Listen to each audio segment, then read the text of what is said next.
In today's video, we're going to show you how to set up notifications within Shopfloor. Now you have two options on how you want to be notified. One will be through the message center, and the second option is by email. Now to set up these notifications, we'll go to our preferences, where under notifications, we'll be able to set our email list, and this email list is going to receive the requalification report, letting you know which welders have expired qualifications or qualifications that are about to expire. We have some additional settings here that we can choose the frequency of our notifications. So here in the top, we can enable those notifications so that we receive them, and then set the frequency in days. So here, I'll receive a report about once a month.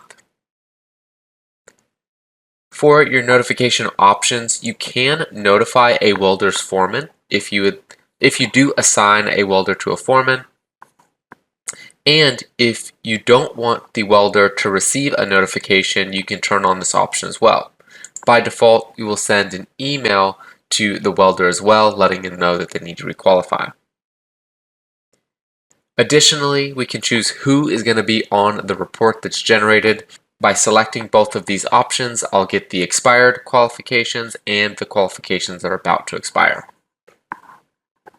Finally, under the welding section, we can determine how early we want to be notified. So for that requalification period, we can select the number of months. So in this case, 2 months before the welder's qualifications are expiring, they will be added to this report.